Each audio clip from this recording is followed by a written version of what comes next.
ಈ ವಿಡಿಯೋದಲ್ಲಿ ನಾವು ಮೋಸ್ಟ್ ಕಾಮನ್ ಆಗಿ ಪಡೆಯುವಂತಹ ಕೀಮೋಥೆರಪಿ ಟ್ರೀಟ್ಮೆಂಟ್ನಲ್ಲಿರುವಂತಹ ಚಾಲೆಂಜಸ್ ಬಗ್ಗೆ ನೋಡೋಣ.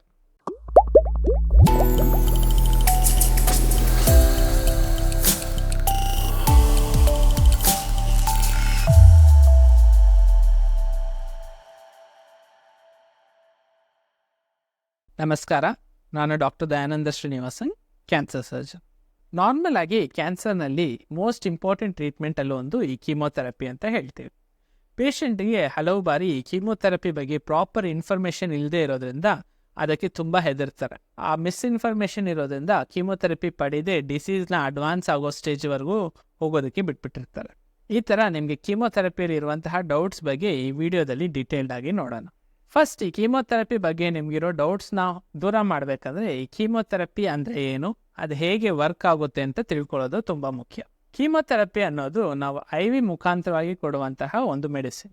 ಈ ಮೆಡಿಸಿನ್ ನಮ್ಮ ಬಾಡಿ ಒಳಗೆ ಹೋದ್ಮೇಲೆ ನಮ್ಮ ಬಾಡಿಯಲ್ಲಿ ಫಾಸ್ಟಾಗಿ ಡಿವೈಡ್ ಆಗುವಂತಹ ಸೆಲ್ಸನ್ನು ಡಿಸ್ಟ್ರಾಯ್ ಮಾಡುತ್ತೆ.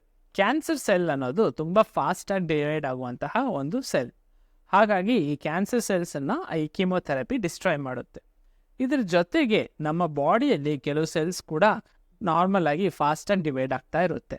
ಉದಾಹರಣೆಗೆ ನಮ್ಮ ಹೇರ್ ಫಾಲಿಕಲ್, ಕೂದಲಿನ ಸೆಲ್ಸ್, ನೆಕ್ಸ್ಟ್ ನಮ್ಮ ಇಂಟೆಸ್ಟೈನ್ ಲೇಯರ್ಸ್ನಲ್ಲಿರುವಂತಹ ಸೆಲ್ಸ್, ಹಾಗೂ ನಮ್ಮ ರಕ್ತ ಕಣಗಳು, ಇವೆಲ್ಲನೂ ತುಂಬ ಫಾಸ್ಟಾಗಿ ಡಿವೈಡ್ ಆಗುವಂತಹ ಸೆಲ್ ಅಂತ ಹೇಳ್ತೀವಿ. ಈ ರೀತಿ ಫಾಸ್ಟಾಗಿ ಡಿವೈಡ್ ಆಗುವಂತಹ ಸೆಲ್ಸ್ನ ಡ್ಯಾಮೇಜ್ ಮಾಡೋದ್ರಿಂದ ಈ ಕೀಮೋಥೆರಪಿಯಲ್ಲಿ ಸೈಡ್ ಎಫೆಕ್ಟ್ಸ್ ಉಂಟಾಗುತ್ತೆ. ಈ ಸೈಡ್ ಎಫೆಕ್ಟ್ಸ್ ಏನು ಅಂತ ನೋಡಿದ್ರೆ, ಹೇರ್ ಫಾಲ್ ಆಗ್ಬೋದು, ಕೆಲವು ಪೇಷಂಟ್ಸ್ನಲ್ಲಿ ವಾಮಿಟಿಂಗ್ ಬರುವಂತಹ ಸೆನ್ಸೇಷನ್ ಇರುತ್ತೆ, ಕೆಲವರಲ್ಲಿ ವಾಮಿಟಿಂಗ್ ಆಗ್ತಾ ಇರುತ್ತೆ, ರಕ್ತ ಕಣಗಳು ಕಡಿಮೆ ಆಗೋದ್ರಿಂದ ಅವರಿಗೆ ಇನ್ಫೆಕ್ಷನ್ ಬರುವಂತಹ ಚಾನ್ಸಸ್ ಹೆಚ್ಚಾಗಿರುತ್ತೆ, ಅವ್ರ ಇಮ್ಯುನಿಟಿ ಲೆವೆಲ್ ಕಡಿಮೆ ಆಗಿರುತ್ತೆ, ಹಾಗೂ ಕೆಲವರಲ್ಲಿ ಮೆಂಟಲ್ ಸ್ಟೇಟಸ್ ಸ್ವಲ್ಪ ಇಂಬ್ಯಾಲೆನ್ಸ್ಡ್ ಆಗಿರುತ್ತೆ. ಈ ರೀತಿ ಸೈಡ್ ಎಫೆಕ್ಟ್ಸ್ ಎಲ್ಲನೂ ಈ ಕೀಮೋಥೆರಪಿಯಿಂದ ಉಂಟಾಗುವಂತಹ ಸೈಡ್ ಎಫೆಕ್ಟ್ ಅಂತ ಹೇಳ್ತೀವಿ. ಈ ಕೀಮೋ ಸೈಡ್ ಎಫೆಕ್ಟ್ಸ್ ಕಡಿಮೆ ಮಾಡೋದಕ್ಕೆ ಏನೇನು ಚಾನ್ಸಸ್ ಇದೆ, ಏನೇನು ಪ್ರಯತ್ನ ಮಾಡ್ಬೋದು ಅಂತ ಈಗ ನೋಡೋಣ. ಈ ಕೀಮೋಥೆರಪಿ ಇಂಡ್ಯೂಸ್ಡ್ ಸೈಡ್ ಎಫೆಕ್ಟ್ಸ್ನ ಕಡಿಮೆ ಮಾಡೋದಕ್ಕೆ ನಾವು ಪೇಷಂಟ್ಸ್ಗೆ ಕೆಲವು ಅಡ್ವೈಸನ್ನು ಮಾಡ್ತೀವಿ. ನಾವು ಪೇಷಂಟ್ಗೆ ಮೋಸ್ಟ್ ಕಾಮನ್ ಆಗಿ ಹೇಳುವಂತಹ ಅಡ್ವೈಸ್ ಏನಂದರೆ, ನಾರ್ಮಲ್ ಆಗಿ ಅವ್ರು 3 ಹೊತ್ತು ಊಟ ಮಾಡದೆ ಸ್ಮಾಲ್ ಫ್ರೀಕ್ವೆಂಟ್ ಮೀಲ್ಸ್ ಮಾಡಿ ಅಂತ ಹೇಳ್ತೀವಿ. ಈ ರೀತಿ ಸ್ಮಾಲ್ ಫ್ರೀಕ್ವೆಂಟ್ ಮೀಲ್ಸ್ ಮಾಡೋದ್ರಿಂದ ಅವ್ರಿಗೆ ಈ ನಾಸಿಯಾ, ವಾಮಿಟಿಂಗಿಂದ ರಿಲೀಫ್ ಬರುತ್ತೆ. ನೆಕ್ಸ್ಟ್, ಮಸಾಲೆ ಐಟಮ್ಸ್, ಎಣ್ಣೆ ಐಟಮ್ಸ್, ಈ ಥರ ಊಟನ ಅವಾಯ್ಡ್ ಮಾಡಿ ಅಂತ ಹೇಳ್ತೀವಿ. ಕೆಲವು ಪೇಷಂಟ್ಸ್ಗೆ ನಾವು ಕ್ರೌಡೆಡ್ ಪ್ಲೇಸಸ್ಗೆ ಹೋಗೋದನ್ನು ಅವಾಯ್ಡ್ ಮಾಡಿ ಅಂತ ಹೇಳ್ತೀವಿ. ಹೊರಗೆಲ್ಲಾದರೂ ಹೋದರೆ ಮಾಸ್ಕ್ ಧರಿಸಿ ಅಂತ ಅಡ್ವೈಸ್ ಮಾಡ್ತೀವಿ. ಈ ರೀತಿ ಮಾಡೋದ್ರಿಂದ ನಿಮಗೆ ಇಮ್ಯುನಿಟಿ ಕಡಿಮೆ ಇದ್ದರೂ ಇನ್ಫೆಕ್ಷನ್ ಬರದೇ ಇರೋಂಗೆ ನಾವು ತಡಿಬೋದು. ಕೀಮೋ ಟೈಮಲ್ಲಿ ಪ್ರಾಪರಾಗಿ ವಾಟರ್ ಟೇಕ್ ಮಾಡಿ ಬಾಡಿನ ಹೈಡ್ರೇಟೆಡ್ ಆಗಿ ಇಟ್ಕೊಳ್ಳಿ ಅಂತ ಹೇಳ್ತೀವಿ. ಈ ಕೀಮೋಯಿಂದ ಉಂಟಾಗುವಂತಹ ಟಾಕ್ಸಿನ್ಸನ್ನು ನಮ್ಮ ಬಾಡಿಯಿಂದ ಹೊರಗೆ ತಳ್ಳೋದಕ್ಕೆ ಇಂಪಾರ್ಟೆಂಟಾಗಿ ಬೇಕಾಗೋದು ಈ ಹೈಡ್ರೇಷನ್ ಅಂತ ಹೇಳ್ತೀವಿ. ಮತ್ತು ತುಂಬ ಟಯರ್ಡ್ ಆಗಿರೋ ದಿವಸದಲ್ಲಿ ಪ್ರಾಪರಾಗಿ ರೆಸ್ಟ್ ತೊಗೊಳ್ಳೋದು ಇಂಪಾರ್ಟೆಂಟ್ ಅಂತ ಹೇಳ್ತೀವಿ. ನೆಕ್ಸ್ಟ್, ಈ ಕೀಮೋಥೆರಪಿಯಲ್ಲಿ ಉಂಟಾಗುವಂತಹ ಕಾಮನ್ ಸೈಡ್ ಎಫೆಕ್ಟ್ ಅಂದರೆ ಮೆಂಟಲ್ ಹೆಲ್ತ್ ಅಂತ ಹೇಳ್ತೀವಿ. ಈ ಮೆಂಟಲ್ ಹೆಲ್ತಲ್ಲಿ ಅವ್ರಿಗೆ ತುಂಬ ಆಂಗ್ಸೈಟಿ ಇರ್ಬೋದು, ಕೆಲವರಲ್ಲಿ ಡಿಪ್ರೆಷನ್ ಕಾಣ್ಬೋದು, ನಿದ್ದೆ ಬರದೇ ಇರ್ಬೋದು.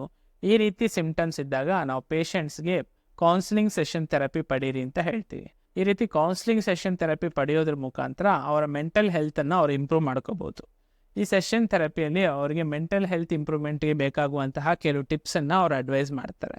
ನಿಮ್ಮ ಮೈಂಡನ್ನು ಆಕ್ಯುಪೈಡ್ ಆಗಿ ಇಟ್ಕೊಳ್ಳೋದಕ್ಕೆ ನಿಮ್ಗೆ ಇಂಪಾರ್ಟೆಂಟಾಗಿ ಯಾವುದರ ಇಂಟ್ರೆಸ್ಟ್ ಇದೆಯೋ ಅದರಲ್ಲಿ ಹೆಚ್ಚಿನ ಟೈಮನ್ನು ಸ್ಪೆಂಡ್ ಮಾಡಿ ಅಂತ ಹೇಳ್ತೀವಿ. ಉದಾಹರಣೆಗೆ, ನಿಮಗೆ ಗಾರ್ಡನಿಂಗಲ್ಲಿ ಇಂಟ್ರೆಸ್ಟ್ ಇದೆ ಅಂದರೆ ಗಾರ್ಡನಿಂಗ್ ಮಾಡಿ ಅಂತ ಹೇಳ್ತೀವಿ. ಬುಕ್ ರೀಡಿಂಗಲ್ಲಿ ಇಂಟ್ರೆಸ್ಟ್ ಇದ್ದರೆ ಬುಕ್ ರೀಡಿಂಗ್ ಮಾಡಿ ಅಂತ ಹೇಳ್ತೀವಿ. ಈ ರೀತಿ ನಿಮ್ಮ ಮೈಂಡನ್ನು ಆಕ್ಯುಪೈಡ್ ಆಗಿ ಇಟ್ಕೊಂಡಾಗ ನಿಮ್ಮ ಮೆಂಟಲ್ ಹೆಲ್ತ್ ಕೂಡ ಇಂಪ್ರೂವ್ ಆಗೋದಕ್ಕೆ ಶುರು ಆಗುತ್ತೆ. ನೀವು ಮೋಸ್ಟ್ ಇಂಪಾರ್ಟೆಂಟಾಗಿ ಗಮನದಲ್ಲಿ ಇಟ್ಕೋಬೇಕಾಗಿರೋದೇನೆಂದರೆ, ಈ ಕೀಮೋಥೆರಪಿಯಲ್ಲಿ ಉಂಟಾಗುವಂತಹ ಎಲ್ಲ ಸೈಡ್ ಎಫೆಕ್ಟ್ಸ್ ಕೂಡ ತಾತ್ಕಾಲಿಕ ಅಂತ ತಿಳ್ಕೊಬೇಕು.